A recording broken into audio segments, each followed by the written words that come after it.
Types and structure of leaves. Revision notes by Decroly Education Center. Types of leaves. Leaves are specialized to capture light for photosynthesis. Mainly, it is observed that the environment determines the type of leaf plants possesses. A typical leaf has a thin, flat blade, and a stalk, or petiole which joins the leaf to the stem. There are two types of leaves, simple and compound leaves. A simple leaf has only one blade and one petiole, while a compound leaf has leaflets that are attached to a petiole. Some leaves have no petiole and the leaf blades are directly attached to the stem, such as lilies and corn. A network of veins runs through the leaf, and the veins also contain the vascular tissue. Internal structure of the leaf. Leaves are made of three types of tissue, namely protective, fundamental, and vascular tissue. Cuticle and epidermis. Both the upper and lower surface of a leaf has a clear, waxy cuticle. This layer protects the inner tissues and slows down transpiration. Under the cuticle is the epidermis, which also protects the inner tissues. The epidermal layer is only one cell thick. Most of the cells of the epidermis are clear because they have little or no pigment, thus allowing light to reach the photosynthetic tissues below. The epidermis has main stomata. There are more stomata on the lower surface than the upper surface of the leaf. The function of the stomata is to allow gaseous exchange between the inside of the leaf and the environment. Water also passes out of the leaf through the same structure. Each stoma is surrounded by a pair of specialized epidermal cells called guard cells, whose role is to regulate the opening and closing of the stomata. This means that the stomata are not always open. Mesophyll. Mesophyll layer comes between the upper and lower layers of epidermis. It is a layer of photosynthetic tissue. The mesophyll has two types of thin-walled cells in some plants. The palisade mesophyll is on the upper portion of the mesophyll. This layer is made of tall, closely packed cells with plenty of chloroplasts. Below the palisade layer is the spongy mesophyll, made up of irregular-shaped cells with plenty of air spaces between them. The spongy mesophyll cells have fewer chloroplasts compared to the palisade layer. Within the mesophyll layer is a network of veins which contain the vascular tissues. All mesophyll cells are near the veins. The xylem and phloem of the leaf veins are continuous with those of the stem and root. The arrangement of veins in a leaf is called its venation. Meristematic tissues. Plants contain growth zones of unspecialized cells called meristems, whose only function is to divide. Every time one of these cells divides, one of its daughter cells remains in the meristems, whereas the other differentiates into one of the three kinds of plant tissue and finally becomes part of the plant body. In plants, primary growth is initiated at the tips by the apical meristems, regions of active cell division that occur at the tips of roots and shoots. The growth of these meristems results primarily in the extension of the plant body.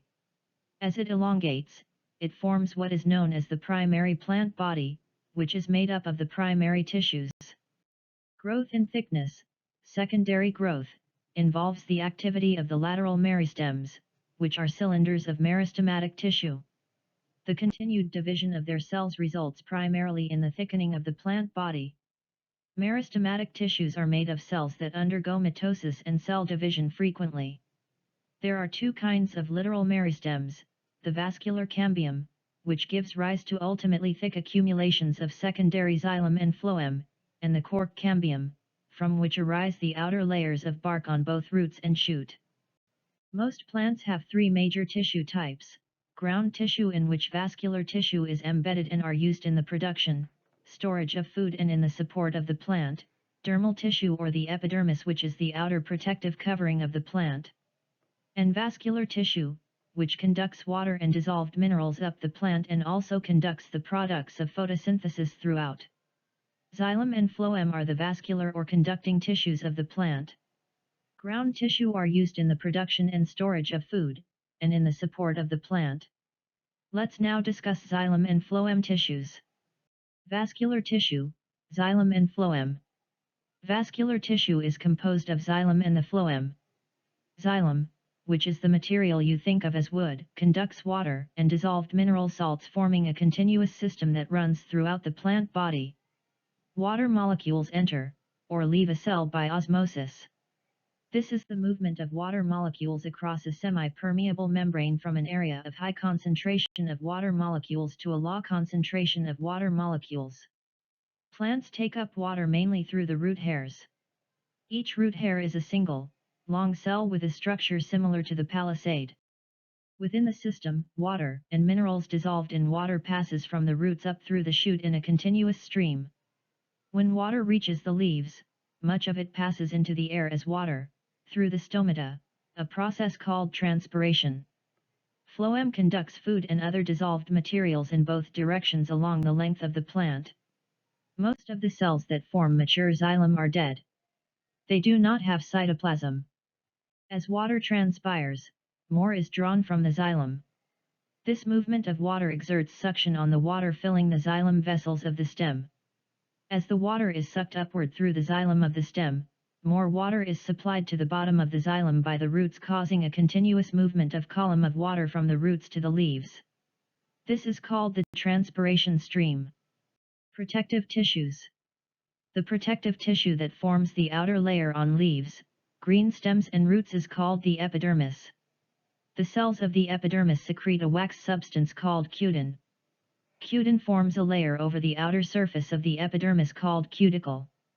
This layer cuts down on water and protects against infection by microorganisms. Cork protects woody stems and roots. Cork is produced by the cells of the cork cambium and lives for only a short time. Actually, fully grown cork is dead cells which protect the underlying living tissue. Thanks for your attention. Kindly like and share our videos. Please don't forget to subscribe and press the notification bell to be the first to receive the next learning video. You may also give us a comment to suggest what topic you would like us to cover. See you later.